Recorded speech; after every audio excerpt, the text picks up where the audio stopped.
Good evening. My name is Joe Bandel, and I am the last Rosicrucian. The title of tonight's video is I Cherish You Because. Okay, now the concepts that we're going to be talking about are a little bit difficult, and we're not going to cover them all tonight. In other words, what I'm trying to express, what I'm trying to share, is going to be difficult to kind of wrap your head around. It's difficult for me to wrap my head around in a way, and we're going to need to take several stabs at it. So this is just the first try. So kind of bear with me. We'll kind of talk it through and find the rough spots, try to polish them up.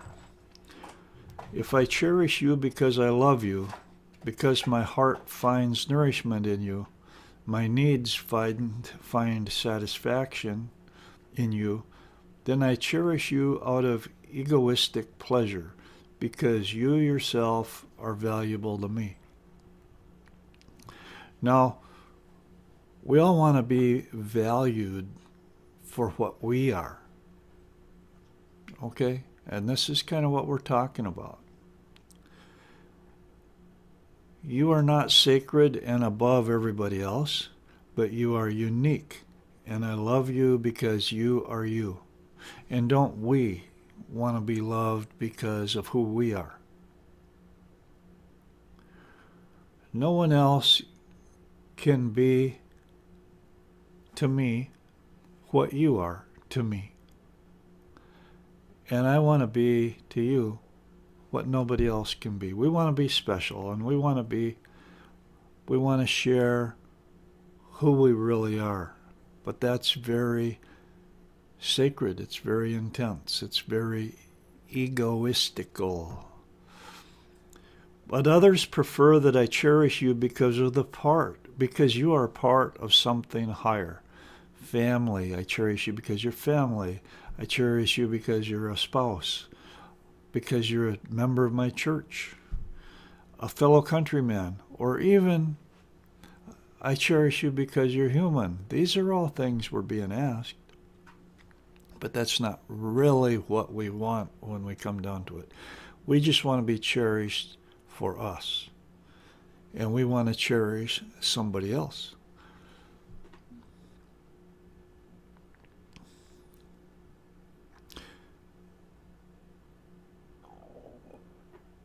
You are viewed as part of something larger than life, not as who you really are.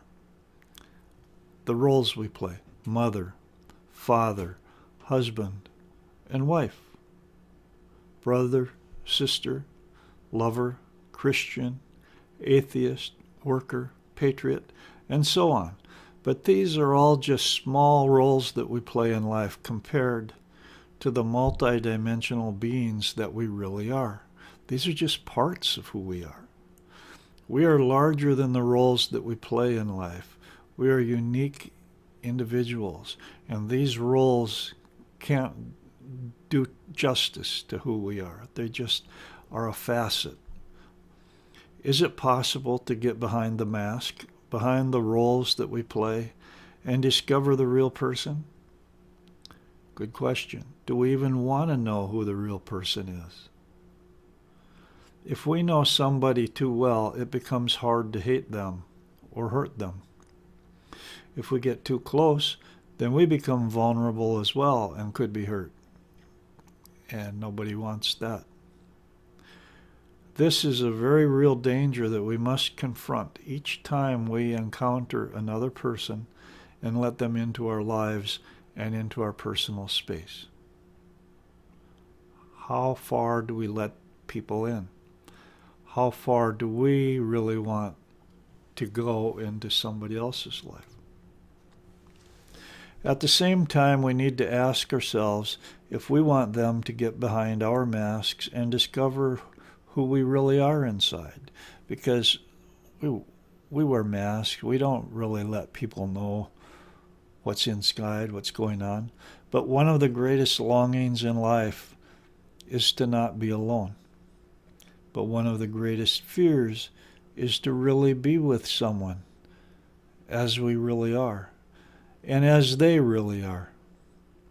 Our world is completely based upon these masks, this lying and deception, this trying to avoid really sharing with another person who we are. Does it really need to be that way? Can't we be loved for who we really are and love others for who they really are? Okay, that's the question that we're talking about. Who we really are and the value of that. What do you think? Can you think of somebody that you really know well? That's valuable, isn't it? When we connect with another person that deeply, where we share who we are and they can get it, and they share who they are with us and we can get it, that is the most powerful and the most sacred sharing that there is.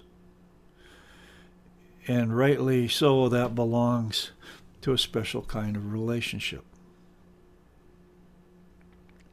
It's not appropriate to be that close with everybody. And I don't even think a person can. And I'm thinking about some people that I know that do inappropriate sharing. They do inappropriate sharing because they're sharing parts of their lives with strangers, with people they don't really know, and they are so lonely that they just share.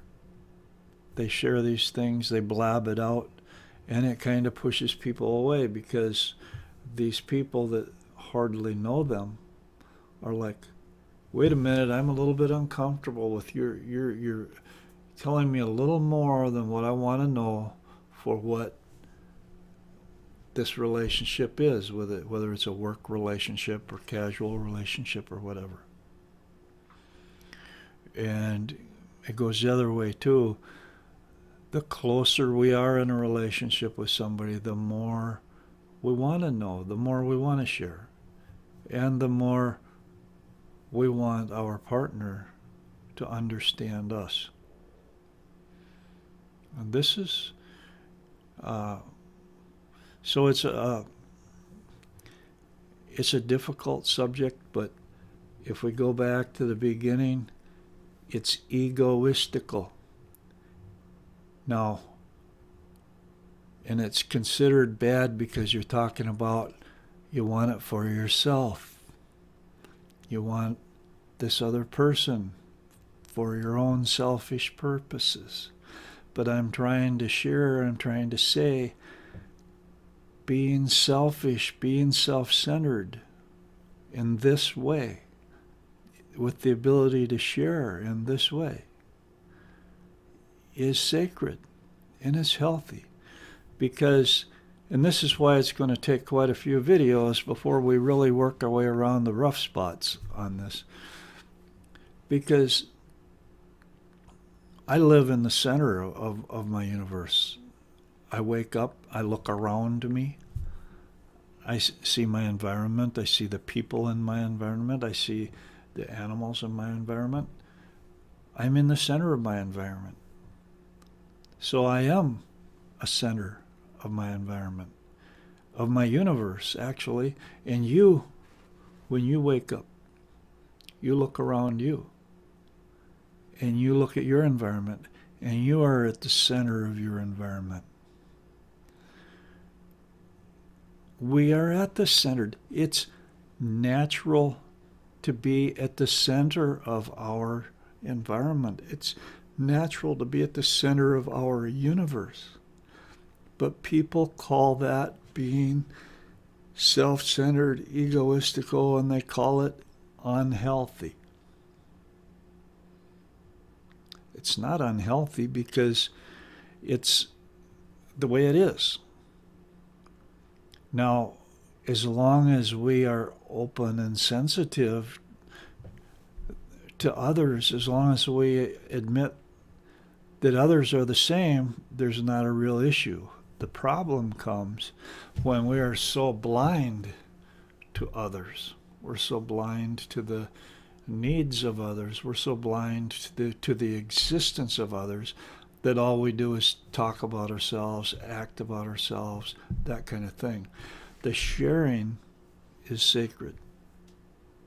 But we have no choice about being in the center. But we have a choice about how much we share. And that's the main point here that I'm trying to say in this brief video, is to kind of start kicking this idea around, because we are being told not to think for ourselves because it's selfish, to think for external goals, to care about external things. And we're not built that way. We're not created that way.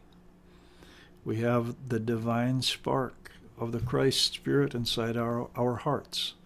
And that is sacred.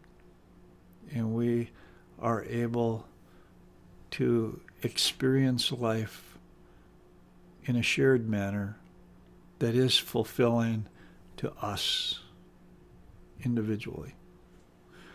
Okay, I'm running out of time for this video. I hope you enjoyed it. Try to subscribe to the channel so you don't miss any. Consider becoming a sponsor. For $1 a month, there are other videos that are extremely interesting on different subjects. You can check out what I have so far at the bottom of the page. Till next time, good night.